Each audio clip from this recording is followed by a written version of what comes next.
De la misma manera hay situaciones materiales que nos afectan mucho. Si mañana tú tienes un auto 0 kilómetros en la puerta de tu casa, de alta gama, tú le pondrás un valor muy grande. Y en consecuencia a ese valor vas a actuar en cuidarlo, ¿verdad? Y quizás al lado de ese auto haya un auto viejo o antiguo, pasado de modelo, que no tenga mucho valor, entonces tampoco le tendrás mucho cuidado. La gente cuando compra un vehículo 0 kilómetros dice, no, quiero un seguro contra todo riesgo. Si me chocan o choco yo, o cualquier cosa, que el seguro me pague. Porque tú consideras ese vehículo de un valor muy alto, muy costoso. Por lo tanto, de alguna manera, tú lo quieres cuidar. Pero cuando tienes un vehículo que ya pasó sus modelos, que realmente mucho no te interesa, entonces tú ni siquiera lo aseguras. O dices, bueno, deme un seguro contra tercero, nomás, algo simple, que si hay un accidente me cubra por si pasa algo y nada más. Y no le restas valor. No lo cuidas tanto como el 0 kilómetros, ¿verdad? Y claro, pastor, el 0 kilómetros es caro, es lindo, es vistoso, hay que cuidarlo mucho más. Así hacemos con todas nuestras cuestiones materiales. Y en parte es entendible, en parte se reconoce. Porque quizás ese auto te dé mayor satisfacción que el que es medio viejito. Ahora, en las relaciones humanas hacemos lo mismo. El ser humano pone valores a los seres humanos que tiene al lado. Y él es mi amigo y este ni lo conozco. Es un conocido nomás y este es amigo de mi amigo y vamos poniéndole valores. Y dependiendo del valor que tenga, cuidamos esa amistad o no nos interesa esa amistad. Y si yo considero a una persona que es agraciable a mis ojos y que me resulta, no sé, empática y me nutro de esa persona, le empiezo sin darme cuenta a poner un valor. Y actúo en consecuencia, trato de cuidar esa amistad. Y si mañana me llama alguien por teléfono y me dice, mira, no me gustó lo que dijiste, y yo a esa persona no la tengo considerada en valor, no me interesa, no digo nada. Pero si es una persona que le tengo estima, posiblemente la llame por teléfono y le diga, vamos a arreglar, ¿qué pasó? ¿En qué te ofendí? ¿Qué dije de más? Vamos a tratar de conciliar. Todo eso se genera por un producto de valores, porque vamos valorizando. Y así tenemos escalas de valores, para con la familia, para con los amigos. Y uno, como pastor o como persona, o una persona mayor, experimentada en la vida, o que haya aprendido algo de sabiduría, la edad no te hace sabio. La palabra de Dios te hace sabio. La edad no. Pero uno cuando va aprendiendo, a veces ve a la gente y sabe el valor que le puso a su familia, sabe el valor que le puso a sus cosas. Simplemente una persona medianamente instruida puede ver cómo están los hijos de un hermano o de una persona y sabe si ese hermano valoriza a su familia o no. Porque uno actúa en consecuencia del valor que le pone a las cosas. Y si tú dices que amas a tus hijos, si tú dices que amas a tu familia, uno verá en tus conductas y en lo que haces si realmente amas lo que haces. Si realmente tienes pasión por lo que haces y si realmente le has puesto un valor importante a lo que haces. Entonces uno no necesita escuchar a la persona que diga, sí, no, para mí lo más importante es mi familia. Está bien que lo digas, pero los hechos lo van a demostrar. Y si para ti la familia tiene un valor muy alto, entonces lo veremos en los hechos. Lo veremos cómo te comportes con tu familia, cómo te comportes con tus hijos, cómo cuidas tu hogar. De esa manera nosotros vemos que ese valor es verdadero. Y si no, será un engaño, una hipocresía, nada más. Entonces, de esa manera podemos comprobar el valor que tienes en algo. Es como aquel que dice, no, yo tengo una profesión o un oficio y para mí es una gran pasión este oficio. Es como un sacerdocio. Una vocación le llaman a algunos, ¿verdad? Tengo una gran vocación. Bueno, uno ve la vocación. Cuando un docente dice que tiene vocación, uno lo ve en la clase, lo ve cómo se dirige a los alumnos. ve cómo se esfuerza para que sus alumnos aprendan, ve cómo le ayuda en sus tareas, en sus quehaceres, para que ese niño pueda llevarse un concepto, y uno dice, esta persona realmente tiene vocación. Pero hay otros que se llenan la boca de vocación, se llenan la boca de pasión, se llenan la boca de valores, y luego no hacen nada. La Biblia dice de personas que hablan de piedad, pero niegan la eficacia de ella. ¿Cómo es eso, pastor? Claro, es eso. Es exactamente similar. Algunos hablan de piedad y hablan de amor y tienen un alto valor por esas palabras, pero cuando tú ves sus conductas, niegan la eficacia de ello. Son una mentira. Por eso la Biblia dice así: hablan de piedad pero niegan la eficacia de ella. Es como decirte, él dice ser un buen docente, un excelente docente que ama con vocación su profesión, pero cuando tú vas a ver una clase de ese docente, no le importa si los chicos se golpean, no le importa si aprenden, no le importa si se llevan algo, un valor nuevo a la casa, no le interesa. Entonces su vocación es una mentira. Una gran mentira. Y algunos van descubriendo que no era una vocación lo que tenían, que era un negocio, o que simplemente era un estilo de vida. Es como el policía corrupto, que te dice, no, ¿por qué te haces tu policía? Tú le preguntas a los niños, ve a preguntarle a cualquier niño por qué quiere ser policía. ¿Por qué tiene un valor alto del policía y del bombero los niños? Cuando tú le dices a los niños, ¿qué quiere ser? Ellos tienen un valor que luego con el tiempo va cambiando, muy alto sobre la policía y los bomberos. Porque los ven como héroes, porque los ven como justicieros. Ningún niño te dice, no, yo quiero ser economista internacional. No existe eso para el niño. Ellos buscan e idealizan y le ponen un valor alto a ciertas profesiones que las idealizan, como ser policía y como ser bombero, porque son los que salvan vidas. Y tú a algunos policías le preguntas, ¿por qué te hiciste policía? Y porque tengo vocación de justicia, pastor. Porque quiero liberar al inocente, porque quiero proteger a aquel que es débil, el que está en situación vulnerable, y yo con autoridad y con la 9 milímetros acá los voy a defender a todos. O sea, ¿quiere ser policía o pistolero? ¿Qué es lo que quiere ser? Policía, pastor. Pero luego tú vas a la fuerza. Lo mismo pasa en mi profesión, ¿eh? No todos los médicos lo hacen de vocación. Ni sienten ni siquiera hacerlo por vocación. En todas las profesiones pasa igual. No quiero, porque aquí hay varios policías, ahora cuando salga me van a agarrar con el arma reglamentaria, así que por las dudas vamos a bajar el nivel de este mensaje. Y algunos se hacen corruptos, y algunos son peores que el ladrón, nada más que con uniforme.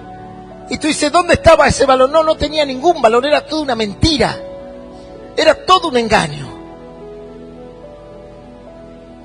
Y uno en la práctica ve la realidad, ve si realmente le puso valor a lo que cree, a lo que busca, a lo que dice amar. Es como el hombre ese que dice, yo amo a mi familia, y golpea a su esposa. Tú no amas a nadie, tú estás enfermo y necesitas ayuda. Es como decir, amo a mi familia, pero ¿saben qué? Que mis hijos hagan lo que quieran, que coman lo que quieran a la hora que quieran. No, eso no es amor. No, yo amo a mi familia y dejo que mis hijos hagan lo que quieran. Eso no es amor. Entonces tenemos que aprender a ponerle valor a las cosas, y si realmente las valoramos, tenemos que actuar en consecuencia a ese valor que le pusimos. Si yo tengo un lingote de oro, no lo voy a dejar arriba de la mesa como el adorno de bronce que puede estar, como las lamparitas o las ánforas que tiene mi señora de adorno. Jamás pondré eso ahí, porque sabré que me lo pueden robar. Estará escondido, guardado, porque tiene mucho valor. Entonces, una vez que valorizamos, actuamos en consecuencia.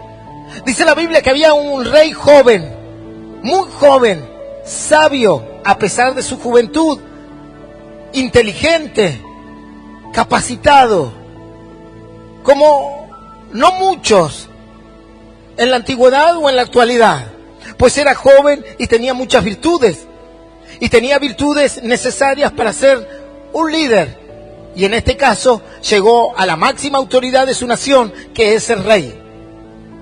Esta historia está en el Antiguo Testamento, en los libros de Reyes y Crónicas. Dice que este rey tenía en gran valor su reinado. Y a su vez el pueblo lo tenía de alguna manera como un buen rey. Y eso no es fácil de conseguir. No es fácil que un pueblo considere que su gobernante es bueno. Generalmente las opiniones son divididas. Ni siquiera en países donde los gobernantes han erradicado la delincuencia o situaciones muy delictivas, ni siquiera ahí logran tener de todo, de parte de su pueblo, de alguna manera, la gratitud. Pero este sí. Y dice que lo querían. Y este rey tenía en gran valor su reinado. Pero en un momento, Josías se llama. En un momento dice que a este rey le manda a buscar ciertas ofrendas que había en el templo. Existía el templo de Dios, estaba. Nadie entendía nada, se habían perdido de la fe, de la esperanza. Todo el pueblo de Israel estaba perdido. Se habían olvidado de la ley de su Dios, se habían olvidado de la palabra de Dios, se habían olvidado de los mandamientos de Dios, se habían olvidado de todos los decretos que Dios le había dado. Y cada uno vivía su vida en el mundo, como muchos hoy en día. Simplemente vivían, salía el sol, vivían hasta la hora de morir. Y no tenían en cuenta a Dios. De hecho, Dios no formaba prácticamente parte de su vida. Lo que este rey conocía de Dios era nada más lo que le habían transmitido verbalmente sus antecesores, sus padres, sus abuelos, los que lo rodeaban, generaciones anteriores a él le habían transmitido algo de Dios. Así que el conocimiento era muy aislado. Es como que tú me digas, no, pastor, yo algo conozco de la Biblia porque mi abuela, ella me hablaba, o un bisabuelo que tuve una vez me habló un poquito, y él conocía así. Ahora tengo un conocimiento más profundo de la fe. Ahora entiendo que la Biblia es la palabra de Dios. Ahora entiendo que las Santas Escrituras es la mente de Dios escrita aquí. Parte de la mente de Dios, por supuesto, no toda. Es insondable la mente de Dios. No tiene límite, no hay manera de medirla. Y dice que este rey era muy buen rey. Y a pesar del desconocimiento que había de Dios, y de la rebeldía que había contra Dios, y de la idolatría que había contra Dios, y de la desobediencia que había contra Dios, en parte por la ignorancia que tenía el pueblo, dice que a pesar de todo eso, de alguna manera este rey halló gracia a los ojos de Dios.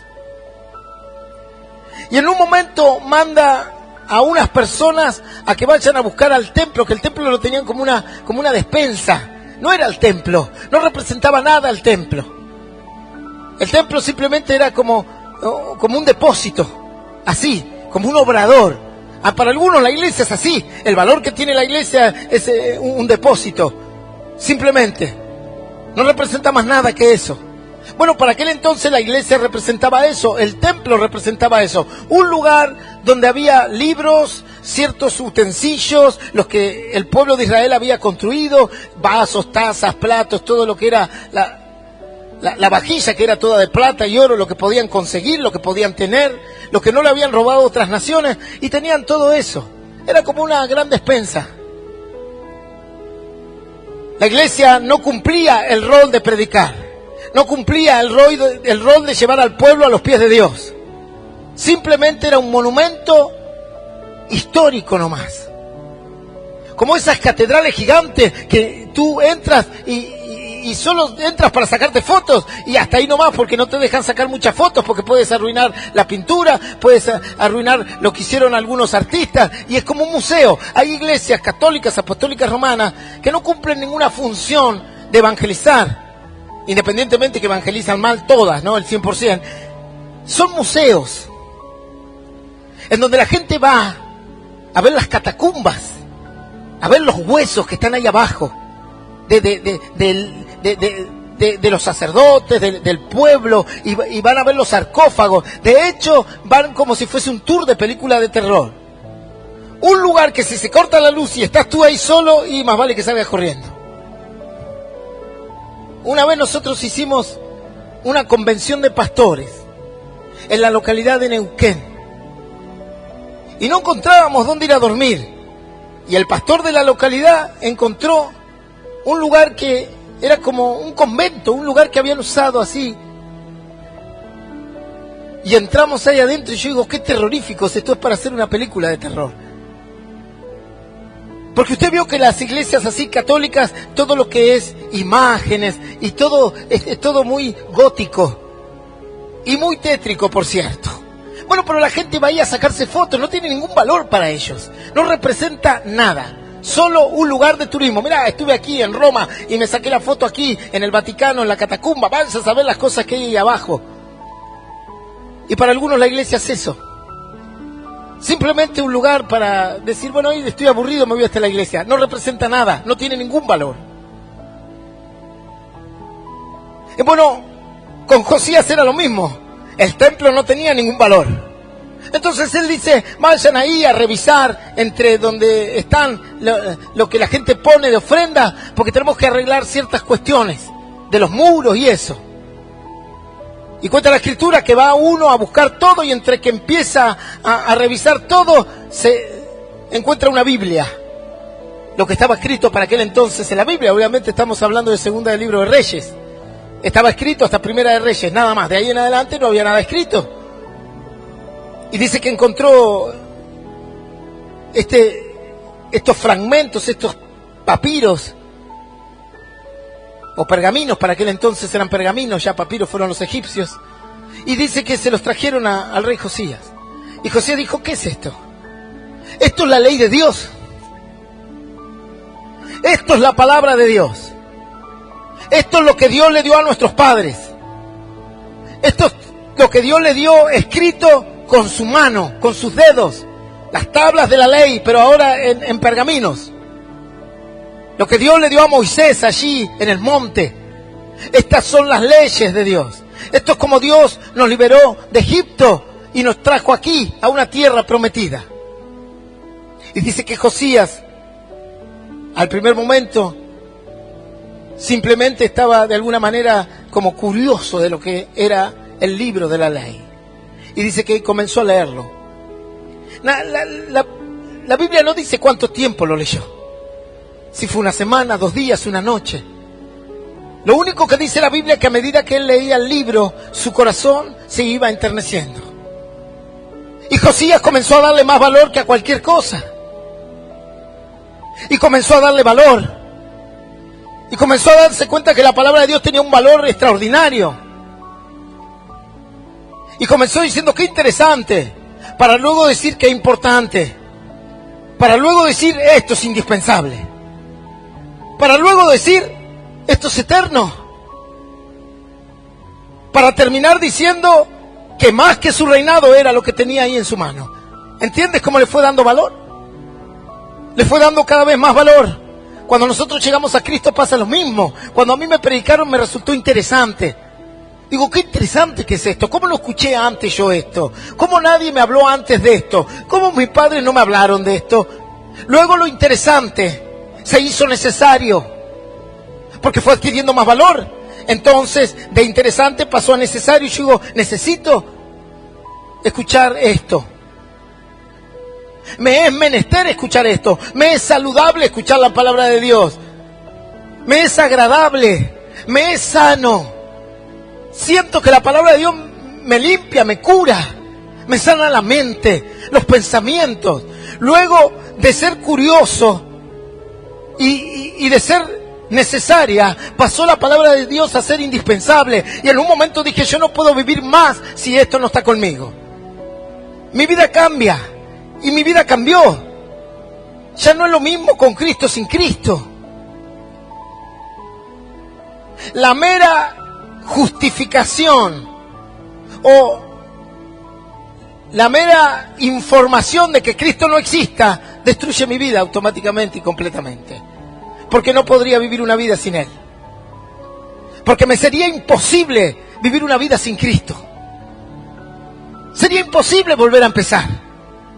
Sería imposible volver atrás y mirar al cielo y no saber lo que hay y pensar qué va a pasar después de la muerte. Entonces la Biblia pasó a ser de necesaria a ser indispensable. ya no podía vivir si no estaba ella. Ya no podía volver atrás. Esto no podía ser un invento porque había generado cambios en mi corazón, había generado cambios en mi mente. Ahora el valor que tenía era casi supremo. Hasta que llegó el punto máximo de valor. Y dije, esto es todo lo del hombre. Cielo y tierra van a pasar, pero esto no va a pasar nunca. Esto es indestructible. Estas palabras es lo que me va a acompañar el día que parta de esta tierra y me van a llevar por el camino a la eternidad. Y ahora lo que era curioso, lo que era necesario, lo que era indispensable, resultó tener el mayor valor en mi vida. Nada valía más que esto y nada vale más que esto.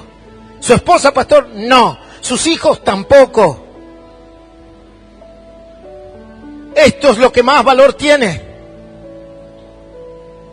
Mañana mi esposa me puede abandonar. Mañana mis hijos me pueden encerrar en un geriátrico. No lo sé, ojalá que no. Y trato de educarlos para que no hagan eso. Pero el único que prometió que va a estar conmigo, aunque mi padre y mi madre me dejasen, es Él. Nadie más. Nadie más me prometió tal cosa. El único.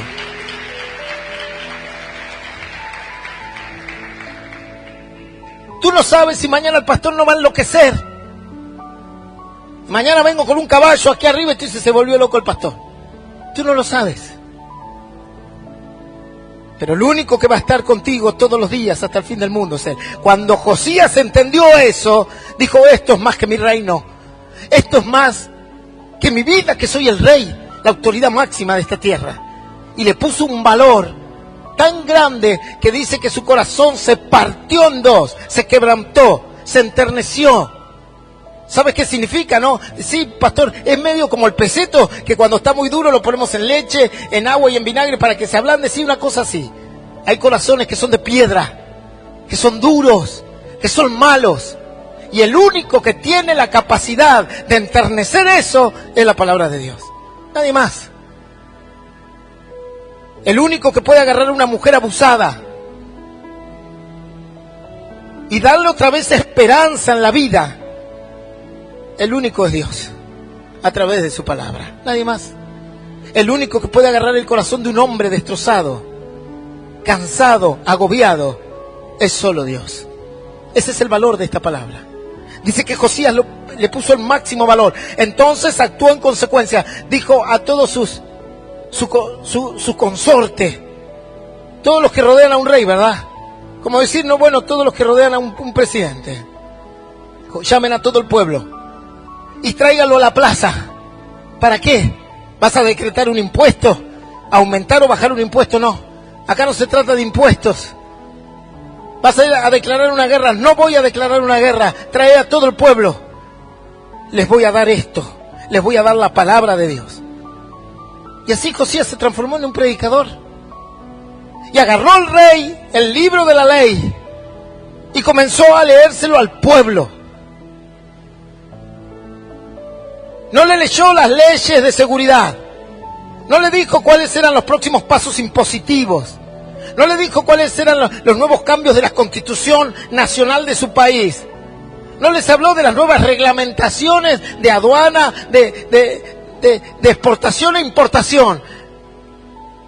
Le dijo, les voy a traer lo que más valor tiene en la vida. Y les habló del libro de la ley.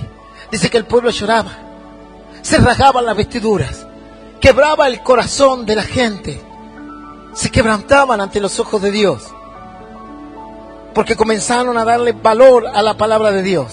Dios mismo habló de su rey y lo exaltó como rey en sus conductas y en sus valores, porque quien valoriza a Dios, Dios se encarga de mirarlo, Dios se encarga de bendecirlo. Al lado de Jesús había un apóstol, el cual ni siquiera valor le había dado a su maestro. Para Judas Iscariote Jesús no valía mucho. Para otros sí, pero para Judas no. Para Judas el valor de Jesús eran unas monedas de plata, nada más. Ese era el valor que tenía para él. Estaba al lado del dador de la vida, pastor, sí. vio los milagros extraordinarios, sí. Pero cuando tú no le pones valor a Dios en tu corazón, así Él baje aquí mismo y te haga 1000 milagros a tus ojos, tú no lo vas a querer, tú no lo vas a apreciar, porque para ti no tiene valor.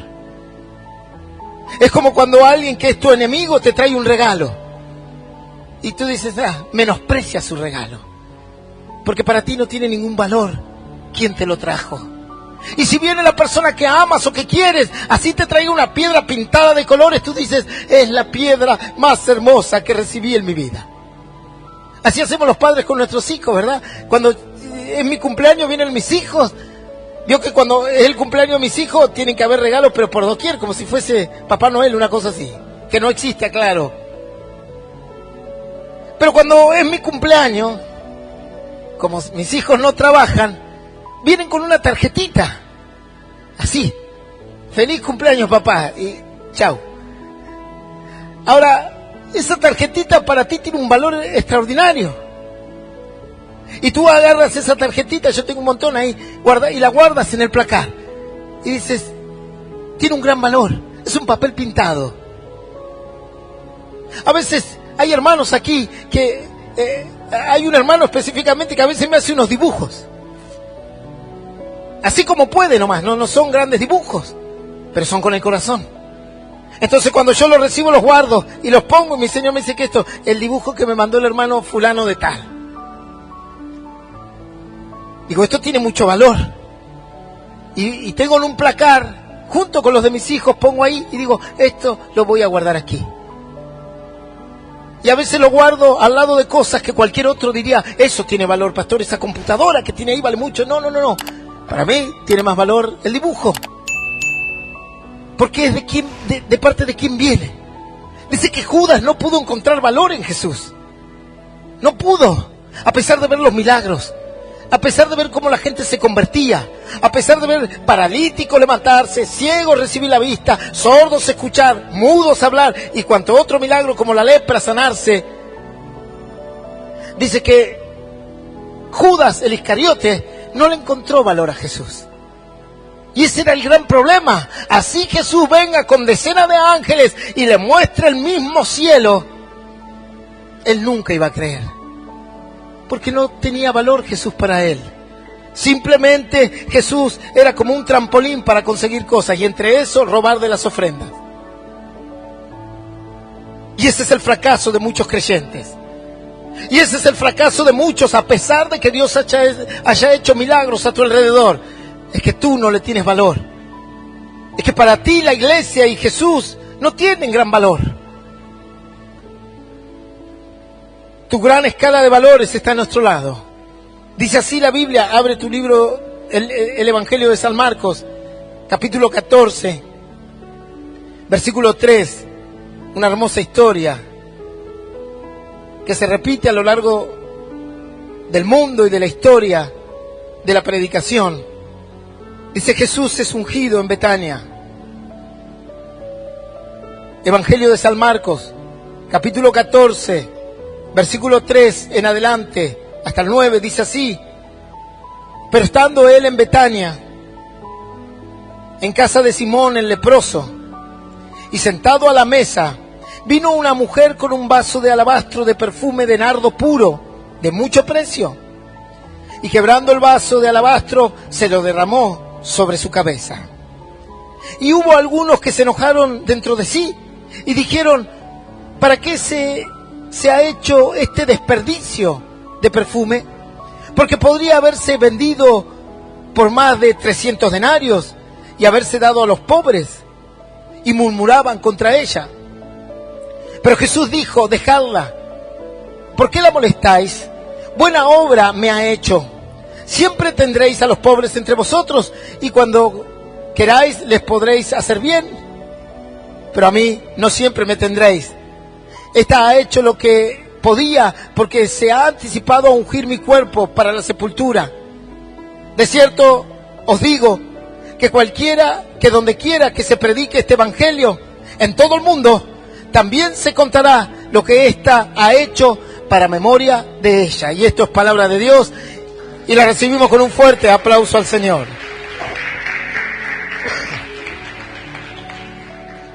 Y como la palabra de Dios es veraz, mas todo hombre mentiroso, se acaba de cumplir esta palabra aquí y vamos a contar la historia de ella. Dice la Biblia que él estaba en Betania, en la casa de un Simón el leproso. Y sentado a la mesa vino esta mujer con un vaso de alabastro de perfume de nardo puro, de mucho precio, de mucho valor. Pero claro, para esta mujer, aunque eso le haya costado mucho, 300 denarios, serían un par de miles de dólares para que más o menos, si es que se puede actualizar este importe. Pero para ella Jesús tenía mayor valor. Y dice la Biblia, dice, y quebrando el vaso de alabastro, se lo derramó sobre su cabeza. Pastor, ¿por qué lo quebró? ¿Qué, acaso no venía con una tapa?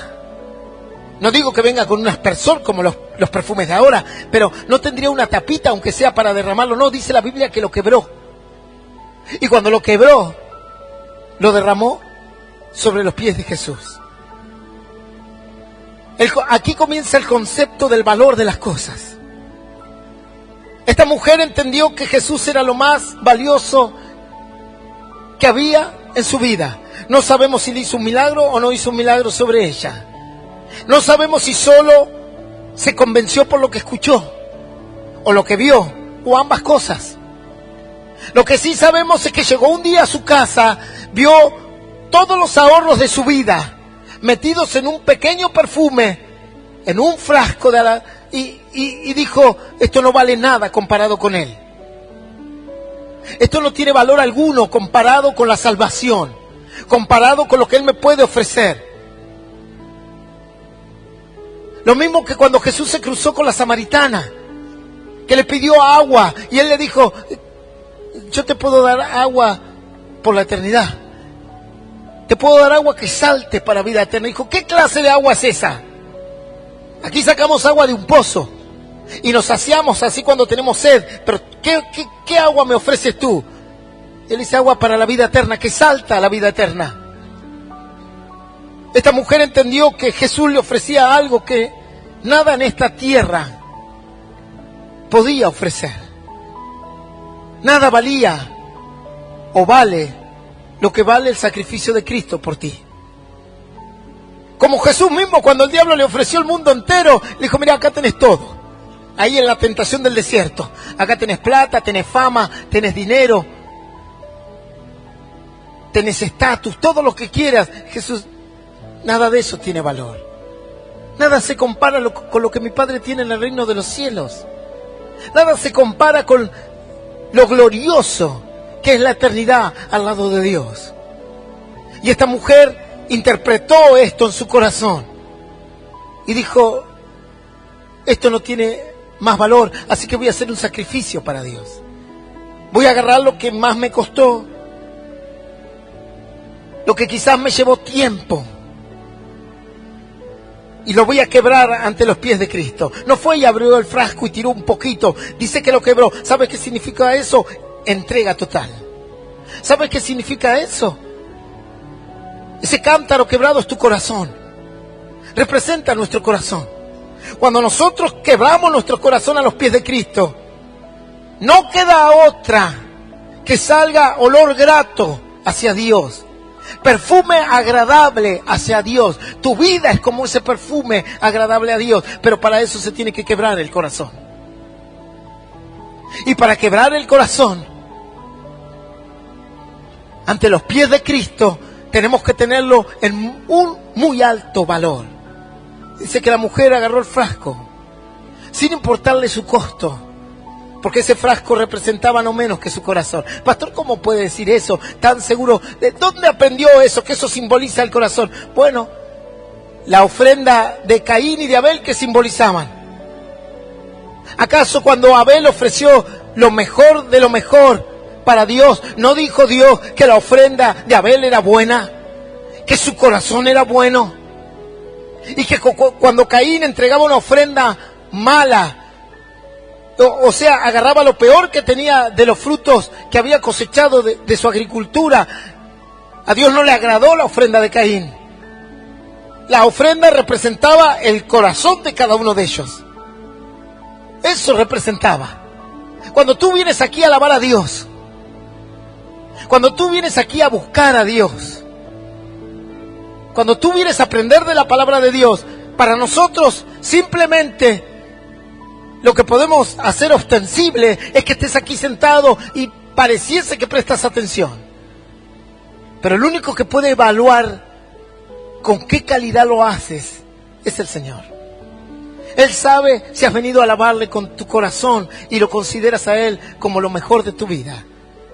O Él sabe si simplemente eres un religioso o religiosa más, como en todos lados que hay religiones, que simplemente vino a saciar su conciencia de que cumplió con la religión que tenía que cumplir. Así que en un momento el Señor le dijo a Caín: si haces como la ofrenda de tu hermano, te voy a bendecir, la del corazón. Así que esta mujer tomó ese frasco y lo partió lo derramó. El concepto de derramar es la entrega. El concepto de derramar es la entrega incondicional. Y nadie podía entender el valor que ella le había dado a Jesús. Lo que le estaba diciendo a Jesús es que él tenía el máximo valor para su vida. Si hizo un milagro o no, no lo sé. Pero esa mujer entendió que estaba ante el ser más precioso y más grande del universo y de lo creado. Y agarró lo que más valor tenía en su vida y lo derramó a sus pies. Lo que más Dios quiere de ti es tu corazón. Porque todo lo demás que tú tienes, Él no lo necesita. Él necesita tu corazón. Como Josías, un corazón enternecido. Como esta mujer, un corazón quebrado, derramado hacia Dios.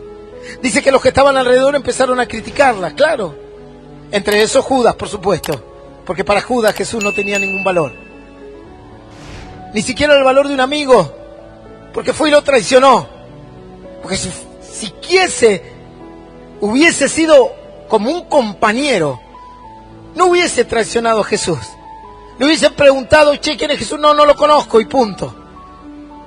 Ni siquiera tuvo el valor para Judas Iscariote de ser un amigo. ¿Qué valor tiene para ti Jesús? ¿A dónde lo has puesto en tu corazón? Al servicio del fin de semana, pastor. Y ahora los domingos nomás, así que cada 15 días. Ese va a ser el valor para mí del Señor. Ahora, tú puedes ponerle el valor que quieras. Y del 1 al 10 le puedes poner, si fuese el máximo el 10, 1 o 10. Pero la Biblia nos enseña que a cuanto mayor valor tú le pongas en tu corazón al Señor, más Dios va a actuar sobre ti. Más Dios va a actuar sobre tu vida. ¿Dónde dice eso la Biblia, pastor? Aquí. De cierto os digo que donde quiera que se predique este evangelio en todo el mundo, también se contará lo que ésta ha hecho para memoria no mía, de ella. Yo la voy a bendecir. El mundo entero la va a conocer y algún día iremos al cielo y preguntaremos: che, ¿quién fue la que derramó el perfume? Esa que está ahí. A medida que vos te derramas y le pones valor a tu fe, Dios te bendice. Y Dios te da mucho. Y Dios te da más. Y el fracaso de muchos cristianos en tener comunión con Dios, en prosperar con Dios, en crecer en la fe, es que realmente para ellos Dios no tiene mucho valor. Nada, quizás. Quizás, no sé, el vecino tenga mayor valor. Quizás tu casa tenga mayor valor. Quizás tu auto tenga mayor valor que Dios. Entonces depende del valor que le pongas, tú actúas en consecuencia. Y depende de cómo tú actúas en consecuencia, es como viene la bendición de Dios hacia ti. Si tú amas a Dios con toda tu alma, todo tu corazón y toda tu mente, serás un instrumento de la fe. Serás, como dice la Biblia, un vaso de honra. Y Dios te usará para ser de bendición a tu familia, a los que te rodean, a tus compañeros. Serás de bendición para la iglesia. Serás realmente parte del cuerpo de Cristo, cumpliendo con los roles para que la iglesia avance. Pero cuando Dios no tiene valor para ti, cuando Él es el último recurso y no se quebranta tu corazón sobre Él, entonces no verás la bendición de Dios. Y ese es el problema, que no valoramos bien las cosas. Es como aquel que engañó a su familia y cuando se dio cuenta que la perdió y que no hay marcha atrás, dice: la verdad que mi familia era lo más grande que tenía. ¿Sabes cuántos hombres o mujeres yo ministré aquí que menospreciaron la fe, que menospreciaron la familia, y el resultado final fue catastrófico? Porque perdieron a su familia, perdieron su fe. Y luego han venido aquí llorando, diciendo: pastor, lo más importante lo perdí. Y ahora no lo puedo recuperar. Lo cambié por una baratija. Lo cambié por una noche. Cambié la fe, pastor, por estar un rato con mis amigos, y luego mi mejor amigo se fue con mi mujer. Porque eso es lo que pasa aquí afuera, ¿eh? No creas que no pasa otra cosa. Cambié la iglesia, la fe, la búsqueda de Dios por la fiesta. Y ahora estoy con hepatitis B, estoy con HIV. No puedo dejar de consumir. No puedo sacarme los vicios de encima. Porque le diste mayor valor al mundo. Le diste mayor valor a tus amistades, le diste mayor valor a tu vida misma y te olvidaste que el dador de la vida es el que mayor valor le tienes que dar. ¿Por qué crees que dice la Biblia que el que cuida su vida la va a perder? Mas el que pierde su vida por mi causa la hallará, dice la Biblia. Hallará la vida. Debemos valorar a Dios en nuestro corazón. Debemos valorar lo que Él hizo, su sacrificio. Debemos valorar su palabra. Y cumplir con el primer mandamiento. Amarás a Dios con todo tu corazón, con toda tu alma y con toda tu mente. Cumples con ese mandamiento. Y luego a tu prójimo, como a ti mismo. Pero primero es amar a Dios. Ese es el valor que tenemos que darle. ¿Verdad?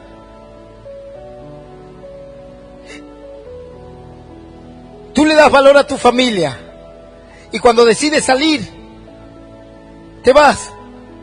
Y si no llegas a cierta hora, lo primero que haces es agarrar tu celular y llamar a tu familia y decirle: no te preocupes, estoy en tal lugar. ¿Por qué haces eso? Porque dices: se van a preocupar, se van a sentir mal. Ahora tú te vas un mes aquí y nunca le dices al pastor: mire pastor, me voy a escapar por un mes. No te interesa. Si la iglesia te extraña o no, no importa. Si el pastor te ve o no, ¿qué importa hay? ¿Qué importa, pastor? Pero con la familia sí lo haces, porque tienes mucho valor sobre ella, porque la consideras en un lugar muy alto y es correcto y está bien.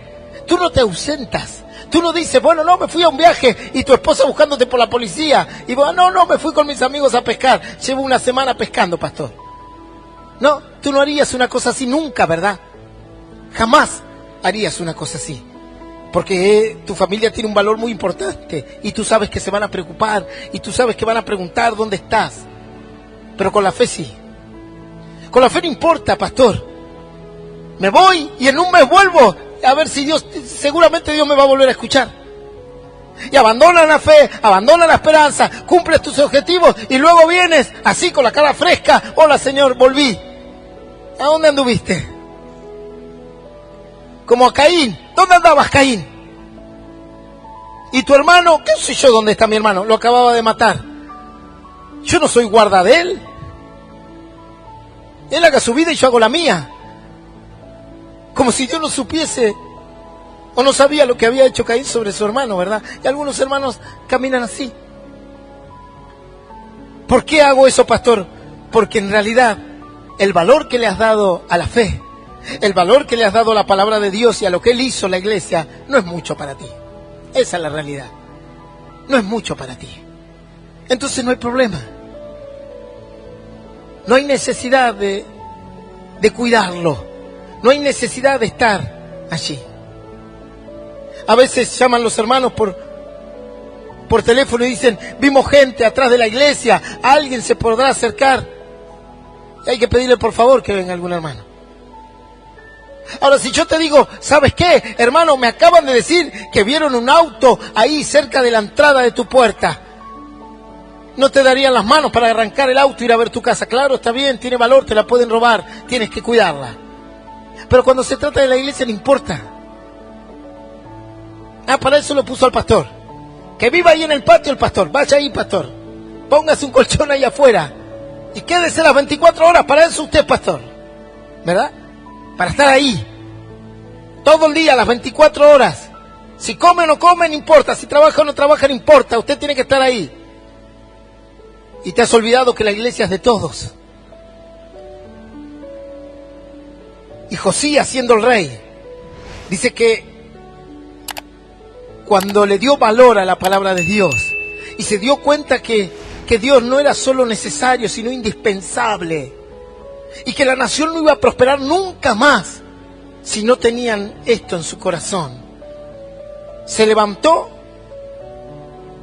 y lo primero que fue es llevarle la palabra de Dios al pueblo. ¿Entiendes el valor que tiene Dios?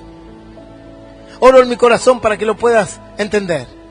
Oro en mi corazón para que le puedas dar el valor a la palabra de Dios y a lo que Jesús hizo en tu vida, lo suficiente como para que puedas sentirlo todos los días en tu corazón. Porque aquellos que valoran lo que Dios hizo son los que Dios va a usar para llevar su palabra. Son los que Dios va a usar para bendecir. A través de ellos verás la existencia de Dios. Y espero que no quedes sentado diciendo, yo quiero vivir eso, pastor. Bueno, tienes que valorar lo que el Señor hizo. Tienes que entender que lo que Él hizo es para la eternidad. Y que es lo mejor para tu corazón y para los que te rodean. Yo le voy a invitar que se ponga de pie. Pero Jesús dijo, versículo 6, dejadla. ¿Por qué la molestáis? Buena obra me ha hecho. Eso es lo que dijo el Señor. El valor que ella puso sobre mí, que es mayor a todo lo que ella tenía, o al precio que tenía ese perfume, es una buena obra para mí. Y para ella, por supuesto, porque ahí mismo fue bendecida. No menos con la palabra de Jesús, de que nadie olvidaría en esta tierra, o durante el tiempo que la tierra dure, y durante el tiempo que la predicación de la palabra de Dios dure, no iba a faltar quien predique sobre ella. Y hoy se cumplió. ¿Tan importante era, pastor? No era tan importante ella, como no lo somos nosotros. Lo importante fue la acción de su corazón. Eso sí era importante. Lo importante no es tanto la persona, sino lo que esa persona hizo, porque si nosotros copiamos eso, la bendición de Dios va a llegar a tu vida. Tienes que derramar tu corazón a los pies del Señor. Entregárselo. Cuerpo, alma y espíritu. Y cuando le pongas un valor a la palabra de Dios bien alto, el máximo, entonces sin duda comenzarás a ser bendecida y bendecido. Y en otros lugares hablarán de ti. Y dirán, ¿viste lo que Dios hizo en ella? ¿Viste cómo cambió? ¿Viste los milagros que se producen alrededor de su vida? ¿Viste cómo Dios lo prospera? ¿Viste cómo Dios lo bendice? Y así como se habla de ella, se hablará de ti. Se hablará entre los vecinos, se hablarán entre los parientes. Y luego buscarán tu consejo. Cuando yo empecé el evangelio me dijeron que estaba loco, que me había enloquecido. Y a medida que fue Dios dándome bendición, mientras yo exaltaba su nombre entre mi familia, con el tiempo mi propia familia decía, ¿viste cómo lo cambió? ¿Viste cómo Dios lo prosperó? Y cuando hay un problema, lo primero que hacen es agarrar mi teléfono y decir, llámalo a él. Decirle que te guíe, que te aconseje. Que ore a Dios porque Él está más cerca de Dios. ¿Qué saben ellos si yo estoy cerca de Dios o no? Cualquier ser humano puede estar cerca de Dios si tiene un buen corazón. Pero eso hace Dios con tu vida cuando tú lo pones a Él en un alto valor. Así es la bendición. Y te transformas en un canal de bendición. Como Abraham, que lo puso a Dios en lo máximo. Y Dios le dijo, vete al desierto. Y él agarró todo y se fue al desierto. Y Dios le dijo, te voy a bendecir. Por esto, por haberme puesto en lo alto de tu corazón, te voy a bendecir. ¿Qué dijo David en el Salmo? Él está en lo alto de mi habitación. Ahí en lo más alto está puesto. Se estaba refiriendo al corazón. Y ahora el Señor le dijo a Abraham, te voy a bendecir y vos ahora vas a ser de bendición. Ese es el resultado, ser de bendición. Y para ser de bendición tengo que ser bendecido porque no puedo dar lo que no tengo. Pero para eso tengo que poner a Dios en lo alto. Darle el gran valor que necesita y se merece Dios con mi corazón. Ahí donde estás, cierra tus ojos. Si quieres recibir a Jesús en tu corazón, repite conmigo esta oración que dice así, Señor Jesús, en esta noche he escuchado tu palabra, y te quiero entregar mi corazón. Derramo mi corazón sobre ti. Anota mi nombre en el libro de la vida eterna. Prometo buscarte y prometo que seas mi mayor valor. En el nombre del Padre, del Hijo y del Espíritu Santo. Amén.